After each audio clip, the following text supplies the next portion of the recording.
Hi there, Smart Drivers. Rick with Smart Drive Test talking to you today about the fundamental components of the air brake system. The fundamental components consist of the compressor, the governor, air tanks, air lines, the brake pedal, and the foundation brakes. And the foundation brakes can be one of four types. We'll be right back to talk to you about that.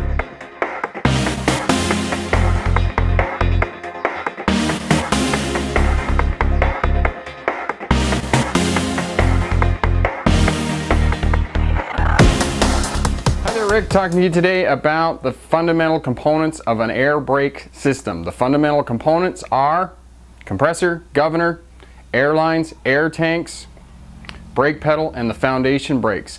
These are the fundamental components, and by no means in this day and age are these the only components.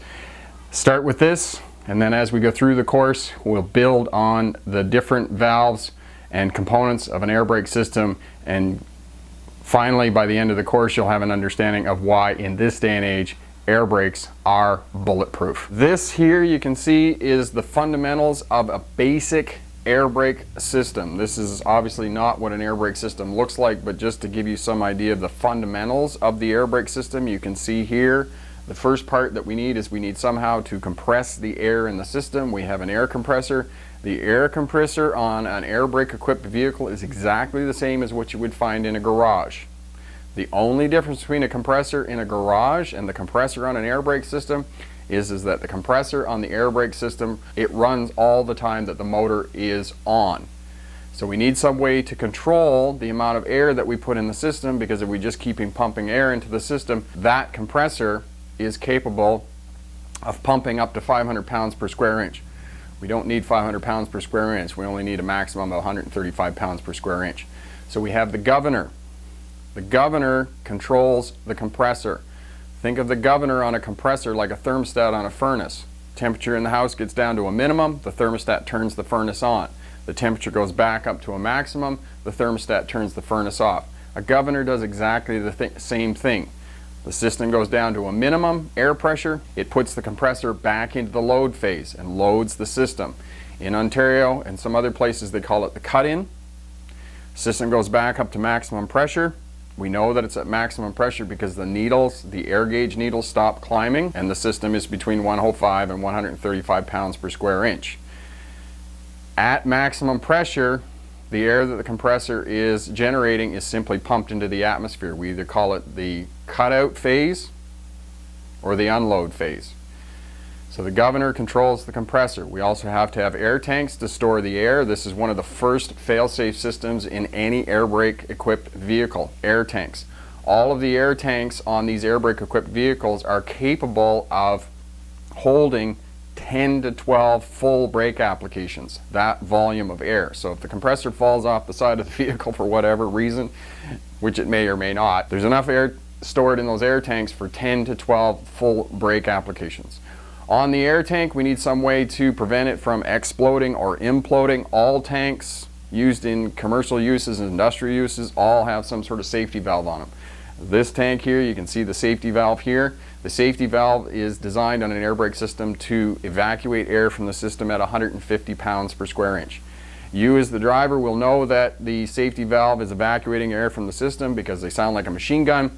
If you hear that sound, you can authoritatively take the vehicle to your mechanic and say there is something wrong with the governor or the compressor, most likely the governor. As well, on the bottom of the tank here, you can see a drain valve. All tanks have to have drain valves. Most of them now are automatic, or they have some sort of pull cord on them.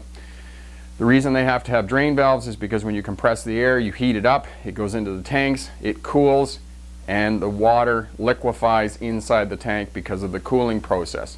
Think of it like a drink in the summertime with ice cubes in it.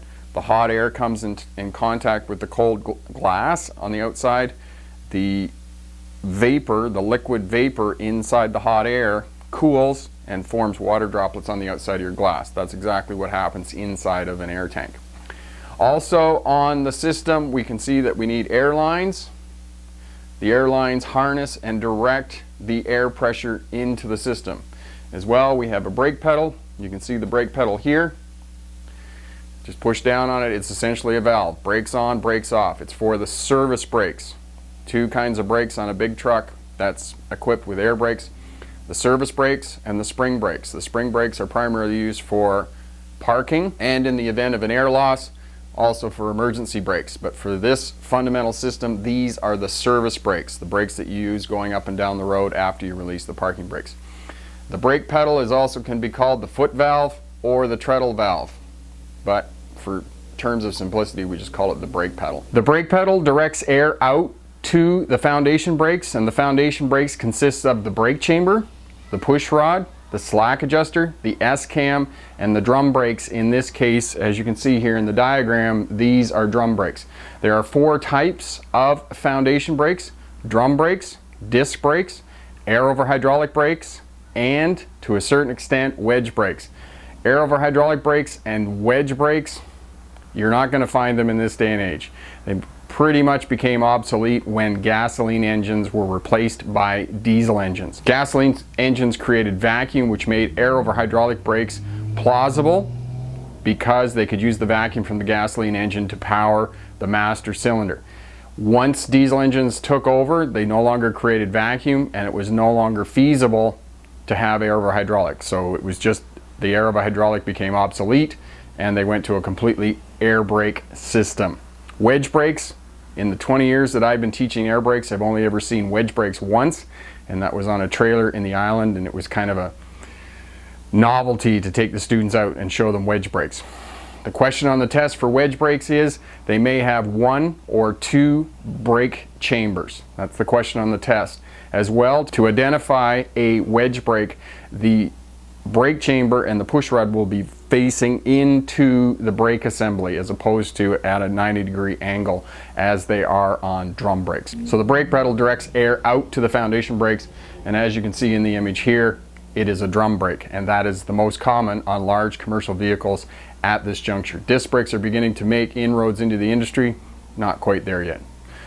We'll talk to you about the review questions here. The review questions, shut the video off, answer the review questions, and then turn the video back on, and I'll go over the review questions with you. First question: what are the 6 fundamental components of an air brake system? The 6 fundamental components are compressor, governor, air tanks, air lines, brake pedal, foundation brakes. And the foundation brakes can be one of 4 types: drum brakes, disc brakes, air over hydraulic, and wedge brakes. Second question: what is the purpose of the governor?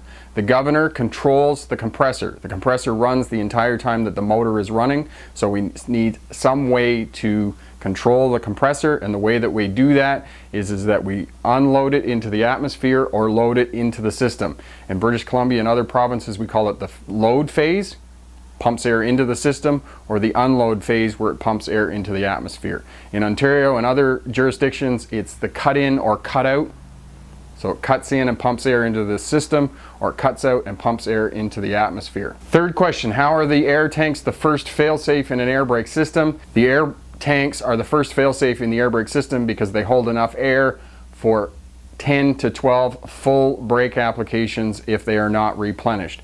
So in other words, if the compressor falls off the side of the motor for whatever reason, there's enough air in the air tanks to make 10 to 12 full brake applications. Question: what is the purpose of the drain valve? The purpose of the drain valve is to drain water from the air tanks so they don't freeze up and cause damage to the air brake components and other sludge and whatnot that is discharged from the compressor, and just some of the dirt and sludge and whatnot.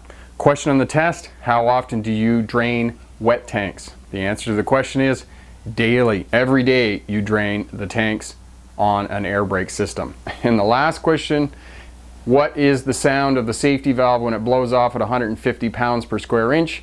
The sound is a machine gun. That is the sound of the safety valve blowing off excess air in the system, because if you have too much air, you could cause damage to the system and potentially to yourself or other people around the vehicle.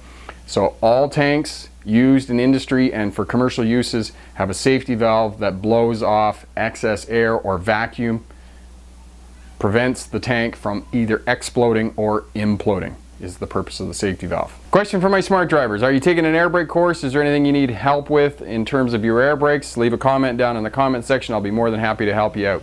If you want to do some practice tests for your air brake course, whatever that may be, whether you're in the United States or in Canada, go over to my website, Smart Drive Test. I'll leave a link here. You can find some practice driving test questions over there for less than $10. Practice driving test questions all provide feedback. They're really great questions. I've been an air brake instructor for 20 years. I've read most of the manuals in Canada and the United States. So the questions are informative and will help you to prepare for the theory test that you have to take for air brakes. Thanks very much for watching. I'm Rick with Smart Drive Test. If you like the video, share, subscribe, leave a comment down in the comment section there. All of that helps us out. Thanks very much for watching. Remember, pick the best answer, not necessarily the right answer. Have a great day. Bye now.